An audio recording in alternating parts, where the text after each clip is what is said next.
Assalamualaikum warahmatullahi wabarakatuh.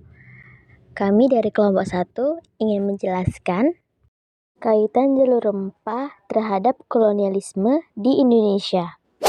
Berbaurnya budaya dan keterhubungan antar bangsa di Indonesia tidak terjadi dari ruang hampa.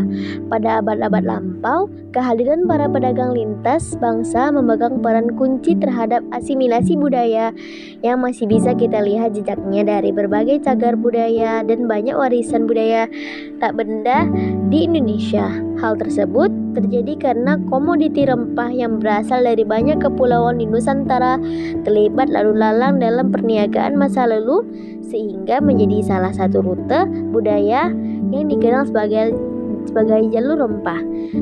Jalur rempah memiliki peran krusial dalam terbentuknya globalisasi.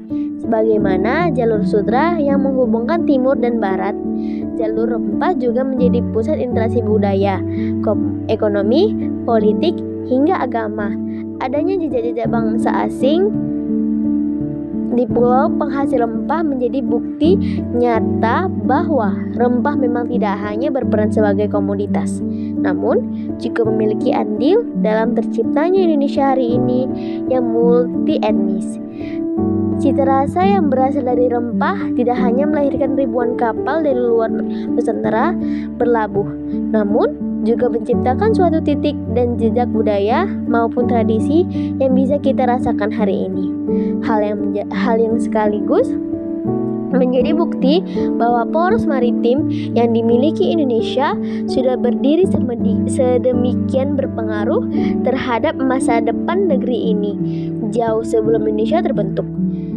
Jalur rempah yang membentang di Kepulauan Nusantara, Cina, India, Timur Tengah, sampai ke Eropa merupakan jalur yang bermula dari pencarian rempah-rempah yang tumbuh di Kepulauan Nusantara dan dibawa menuju dunia luar.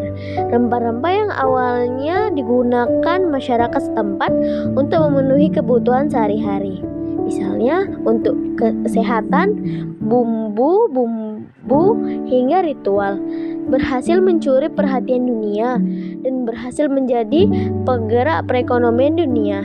Hal inilah yang kemudian mendorong banyak bangsa asing untuk mulai mencari rempah-rempah, hingga terciptanya silang budaya antar masyarakat Kepulauan Nusantara dan bangsa asing sebagai suatu kausalitas dan membentuk apa yang kini menjadi kebinekaan Indonesia. Jalur rempah yang diyakini sudah terbentuk jauh sebelum jalur sutra. Beberapa bukti berupa pemakaian lada hitam di lubang hidung Ramses II atau 1224 sebelum Masehi sebagai bahan pengawetan bumi. Lalu ada juga sebuah puisi Tamil yang berjudul Chilapatikaram atau The Lay of the Anglet pada 2000 Masehi yang mencatat syair soal lada. Kapal-kapal megah mahakaryanya bangsa Yunani mengeluarkan buih putih di sungai penyiar, tiba dengan emas dan berangkat dengan lada.